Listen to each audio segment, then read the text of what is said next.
نحمدہ ونصلی ونسلم علی سیدنا و مولانا محمد رسولہ النبی المکین الحنین الکریم الرؤوف الرحیم اما بعد اعوذ باللہ من الشیطان الرجیم بسم اللہ الرحمن الرحیم۔ آج ہم اللہ رب العزت کی توفیق سے 11ویں پارے کے مضامین کا خلاصہ اور جائزہ اوورویو آپ کی خدمت میں پیش کریں گے۔ 11ویں پارے کا جو آغاز ہو رہا ہے وہ منافقین کے عذر سے ہو رہا ہے کہ قابل قبول نہیں منافقین کے وہ عذر، کیونکہ ان کے پاس جہاد میں شرکت کرنے کے لیے کوئی جائز عذر نہیں تھا، وجہ نہیں تھی، بلکہ محض بہانہ تھا۔ کوئی حقیقی عذر نہیں تھا جو اللہ اور اس کے رسول کی نگاہ میں قابل قبول ہو۔ اور تقریباً 82 افراد ان کے بارے میں حضور کو بتایا گیا کہ یہ وہ لوگ ہیں جو پکے منافق ہیں اور آپ کے ساتھیوں میں گھسے ہوئے ہیں۔ تو گویا منافقین کا عذر، یہ غالباً یہ آیات جو آگے آئیں گی یہ غزوہ تبوک کے ضمن میں سخت تھا، حالانکہ جنگ نہیں ہوئی تھی لیکن بہت بڑی آزمائش تھی، تو اس میں جانے سے کئی لوگ جو کترائے، ان میں پھر آگے 3 صحابہ کرام جو بالکل جن کی نیت میں کھوٹ نہیں تھی، ان کا بیان بھی آئے گا، لیکن یہ بیان ہے ان منافقین کا کہ جو بالکل بغیر کسی جائز ریزن کے محض اپنی خب سے باطن کی وجہ سے جانے سے جنہوں نے انکار کر دیا۔ اس کے بعد اللہ کی رضامندی کا ذکر آ رہا ہے کہ مہاجرین اور انصار میں سے سب سے پہلے سبقت کرنے والے اور اخلاص کے ساتھ ان کی پیروی کرنے والوں کے لیے اللہ نے اعلان کر دیا، یعنی جو مہاجرین و انصار میں ہیں سب سے پہلے ایمان میں سبقت لانے والے میں ہیں، ہر حال میں اللہ اور اس کے رسول کی پیروی کرنے والے میں ہیں، ہر میدان میں جہاں رسول اللہ بلائیں ہر شے چھوڑ کے حاضر ہونے والے میں ہیں، ان کے لیے فرمایا رضی اللہ عنہم ورضوا عنہ۔ یہ اعلان ہے ان کے لیے کہ بے شک رضی اللہ عنہم، اللہ ان سے راضی ہے، ورضوا عنہ، اور وہ اللہ سے راضی ہے، اور ان کے لیے خاص جنتیں ہوں گی، ان کے ساتھ ٹریٹمنٹ عام انسان والا نہیں ہوگا۔ اس کے بعد اگلا جو پہلو آ رہا ہے وہ یہ آ رہا ہے کہ جن کے اعمال صالح اور غیر صالح مل جاتے ہیں، ملے جلے اعمال، وہ صدقہ دے کر عمل کی تطہیر کر سکتے ہیں، یعنی تطہیر اعمال بذریعہ انفاق۔ اگر تم دیکھیں نا، کچھ تو ہے اعمال ٹھیک کر کے اس کی اصلاح کرنا، لیکن یہاں قرآن نے ایک اور رستہ دکھایا کہ تم صدقہ کرو، اللہ کی راہ میں زیادہ سے زیادہ دو، محتاجوں اور مساکین کو دو۔ اس سے کیا ہوگا کہ جو اعمال کی کمی ہے اللہ اس کو دور کر دے گا۔ اس کے بعد آ گیا کہ مسجد کی بنیاد صرف اللہ کی رضا کے لیے رکھی جائے، مسجد کی بنیاد، تاکہ اس میں اللہ کے بندے آئیں، اللہ کی عبادت کریں، اور اس پورے عمل میں اخلاص کے علاوہ کوئی اور مد نظر چیز نہ ہو۔ اس کے بعد اگلا جو منظر سامنے آتا ہے، اگلا موضوع، وہ ہے اللہ سے سودا کرنا، کہ جو جان ہے، مال ہے، اللہ کی راہ میں قتال کرنا، اللہ کی راہ میں جنگ کرنا، اس کا بدلہ جنت ہے۔ یعنی وہ جنگ بے شک جان کے ساتھ کی جائے، بے شک مال کے ساتھ کی جائے، اس کا جو الٹیمیٹ رزلٹ ہے اللہ کی طرف سے، جہاد فی سبیل اللہ کا، وہ جہاد بالنفس ہو، جہاد بالسیف ہو، جہاد بالمال ہو، اس کا بدلہ جنت ہے۔ اور مہاجرین کی ایک جماعت سب سے پہلے جنت میں داخل ہوگی، کیونکہ مرتے دم تک اللہ کے دین کے لیے ان کی تلواریں کندھوں پر رہیں اور کبھی نیام میں نہیں گئیں، یعنی ان کا یہ جذبہ ایثار اور جذبہ جہاد اس قابل ان کو کر دیا کہ وہ سب سے پہلے جنت میں جانے والی جماعت ہوں گے۔ اس کے بعد کچھ خاص مومنین کا ذکر آیا اور ان کی کچھ علامات بیان کی گئیں۔ مومنین کی علامات کئی جگہوں پر یہاں بیان ہوئی ہیں، لیکن ابھی یہاں پر کچھ خاص بیان ہو گئی کہ وہ توبہ کرنے والے ہوتے ہیں جو اہل ایمان ہیں، عبادت کرنے والے ہوتے ہیں، اللہ کی حمد و ثنا کرنے والے ہوتے ہیں، روزہ رکھنے والے ہوتے ہیں، سیاحت کرنے والے ہوتے ہیں، یعنی وہ اللہ کی عبادت کر کے، توبہ کر کے، اللہ کی تعریف کر کے، روزہ رکھ کے گھر نہیں بیٹھ جاتے، بلکہ وہ گھوم پھر کے دنیا کی سیاحت کرتے ہیں اور غور و فکر کرتے ہیں، اور دنیا میں آفاق پر غور و خوض کر کے اللہ کی معرفت کا اضافہ کرتے ہیں اپنے اندر،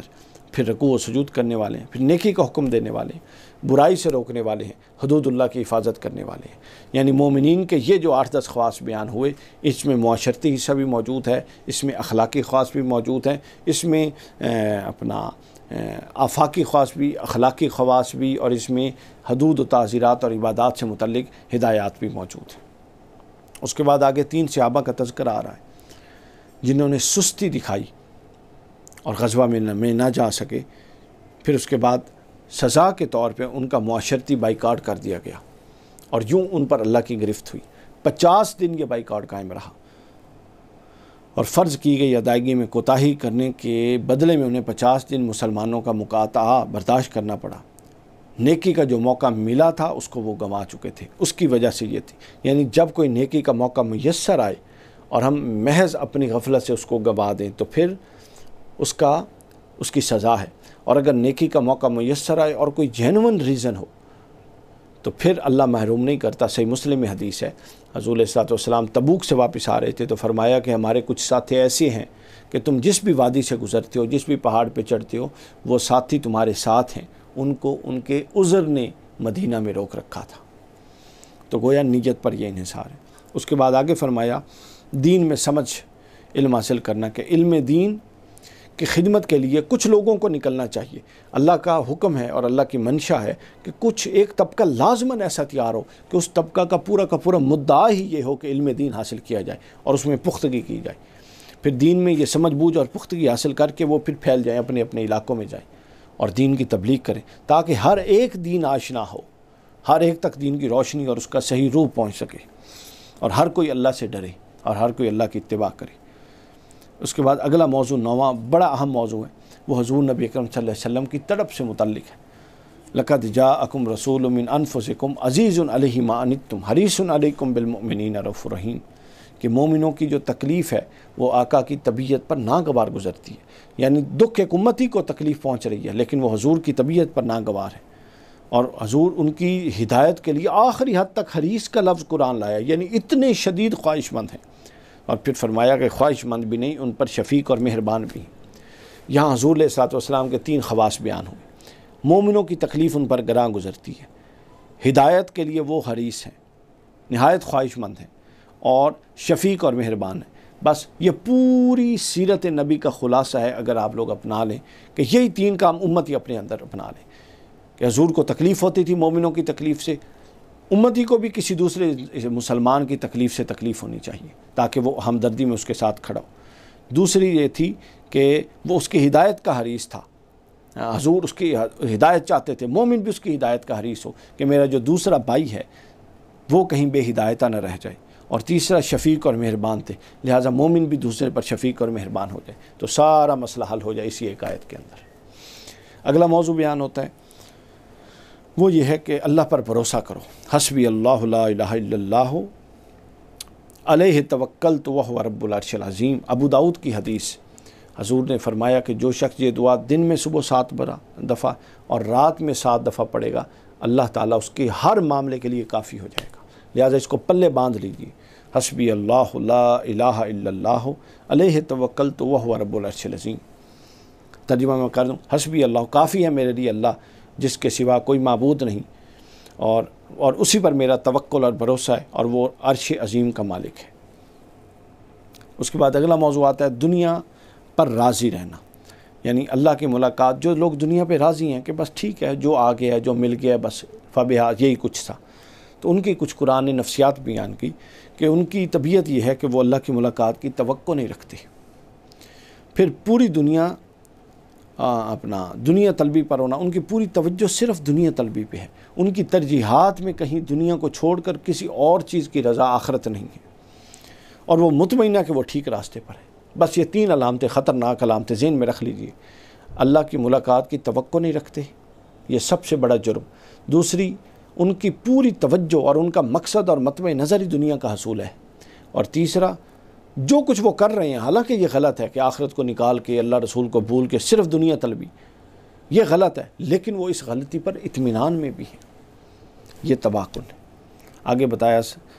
شدید مصائب کے حوالے سے کہ جیسے نجات کے لیے خاص ہو کر اللہ کو پکارنا ضروری ہے، مصیبت ختم ہونے پر پھر لوگ یہ دوسروں کو پکار لیتے ہیں۔ مشرکین کا اور جن کی طبیعتوں میں شرک پایا جاتا ہے، ان کا یہ وتیرہ بتایا گیا کہ جب مشکل میں پھنستے ہیں تو اللہ کو پکارتے ہیں، اور جب مشکل سے نکل آتے ہیں تو اللہ کے سوا دوسروں کو پکارتے ہیں۔ اس کے بعد شفا کا بیان ہے کہ قرآن کا علم اور عمل، اس پر عمل کرنا یہ مومنوں کے لیے شفا ہے۔ یہی تو اصل اس کا مکسچر ہے کہ قرآن کا علم اور عمل دونوں مل کے اس کو شفا بناتا ہے، خالی علم بھی شفا نہیں اور بغیر علم کے عمل بھی شفا نہیں۔ تو اگر کوئی شفا چاہتا ہے ظاہری اور باطنی تو قرآن کا علم اور اس کا عمل اس کے لیے شفا ہے، اور یہ کتاب ہدایت بھی ہے، کتاب علاج بھی ہے۔ اگلا موضوع ہے اللہ کے فضل کا ذکر ہے قرآن کے تناظر میں، کہ قرآن مجید کا ملنا لوگوں پر اللہ کا فضل ہے، رحمت اور ہر نعمت سے بہتر ہے، لہٰذا خوش ہونا چاہیے۔ اللہ فرماتا ہے میرے پاس کوئی ایسی نعمت نہیں ہے جو میں نے قرآن اور صاحب قرآن سے بڑھ کے کسی کو عطا کی ہو۔ لَقَدْ مَنَّ اللَّهُ عَلَى الْمُؤْمِنِينَ إِذْ بَعَثَ فِيهِمْ رَسُولٌ مِّنْ أَنفُسِهِمْ، یعنی اللہ کی احسانات میں سے ایک بڑا احسان یہ ہے کہ اس نے حضرت محمد رسول اللہ کو تم میں بھیجا اور پھر قرآن کو بھیجا۔ اس کا بیان ہے۔ اس کے بعد اولیاء اللہ کا بیان کہ اللہ کی خاطر ایک دوسرے سے محبت کرتے ہیں اور خوف و غم سے بے نیاز ہے، یعنی ولایت کی کئی تعریفیں ہمارے ہاں ہیں، لیکن یہاں پہ جو قرآن ولایت کی تعریف دے رہا ہے 11ویں پارے میں، وہ یہ ہے کہ یہ ایک دوسرے سے اللہ کے لیے محبت کرتے ہیں۔ یعنی بندہ نہ جانتے ہوئے، نہ غرض رکھتے ہوئے اور نہ مفاد رکھتے ہوئے جب اللہ سے، اللہ کی رضا کے لیے دوسرے بندے سے محبت کرے گا تو یہ ولی ہو جائے گا، اور ایسی ولی پر دنیا میں بھی اور آخرت میں بھی کوئی غم نہیں ہوگا، چونکہ اس کا معیار دوستی اور دشمنی بدل چکا ہے، اور اس کا معیار دوستی اور دشمنی اللہ کی دوستی اور دشمنی بن گیا۔ اس کے بعد جادو کا ذکر کہ جادو قرآن کا مقابلہ نہیں کر سکتا، قرآن حق ہے اور جادو باطل ہے، لہٰذا جادو کو چھوڑو، جو جادو کے پیچھے خواتین پڑی ہوئی ہیں اس کو چھوڑیں اور اللہ کی طرف آئیں، قرآن کی طرف آئیں۔ اس کے بعد گھروں میں مسجد بنانا، ہر حال میں مختص کر دیں چھوٹی سی جگہ کہ کسی بھی حال میں نماز نہیں چھوڑی جا سکتی، اگر باوجود مسجد میں کوئی نہیں جا سکتا تو مسجد گھر میں نماز پڑھے۔ اس کے بعد موت کے وقت کا اسلام قبول نہیں ہے۔ فرعون کا ذکر کہ فرعون جو تھا آخری وقت میں اس نے قولاً اقرار کر لیا تھا، لیکن وہ اقرار کا دوران ہی ایسا تھا کہ وہ مہلت کا وقت نہیں تھا۔ اس وقت تو ہر کوئی جب جان نکلتی ہے تو اقرار کرتا ہے، اقرار اب کا ہے جب مہلت ہے، جب عقل ہے، جب شعور ہے، تو لہٰذا موت کے وقت کا اعتبار نہیں۔ اسی طرح بتا دیا جب علامات قیامت کبریٰ کا ظہور ہوگا اور سورج مغرب سے مشرق کے بجائے مغرب سے طلوع ہوگا تو پھر توبہ کا دروازہ بند ہو جائے گا۔ اس کے بعد آگے نشان عبرت کے بارے میں بتایا کہ فرعون کے بدن کو اللہ نے بچا لیا اور آگے والوں کے لیے عبرت بنا لیا۔ پھر قوم نوح کا ذکر کہ انہوں نے اپنے نبی کو جھٹلایا تو اللہ نے انہیں زندہ ڈبو دیا۔ نوح علیہ السلام کا ذکر کہ انہوں نے اپنے نبی کو جھٹلایا، اللہ نے ان کو زندہ ڈبو دیا۔ حضرت نوح کا ذکر ہے کہ جنہوں نے جھٹلایا اللہ نے ڈبو دیا، اور جنہوں نے تائید کی ان کو اللہ نے کشتی پر بچا لیا۔ تو گویا جو اللہ کے انبیاء کی پیروی کرتا ہے اس کو اللہ تار دیتا ہے، بچا لیتا ہے، اور جو انبیاء کی مخالفت کرتا ہے اس کو اللہ ڈبو دیتا ہے، چونکہ وہ انبیاء کی مخالفت بئی معنی اللہ کی مخالفت ہوتی ہے۔ قوم یونس کا تذکرہ، عذاب آنے سے پہلے گڑ گڑا گئے اور یہ عذاب کے اثرات دیکھ کر جو پوری کی پوری قوم باہر نکل آئی، توبہ کی، اللہ نے عذاب اٹھا لیا۔ لہٰذا اللہ کا ضابطہ یہ ہے کہ جہاں پر توبہ ہو،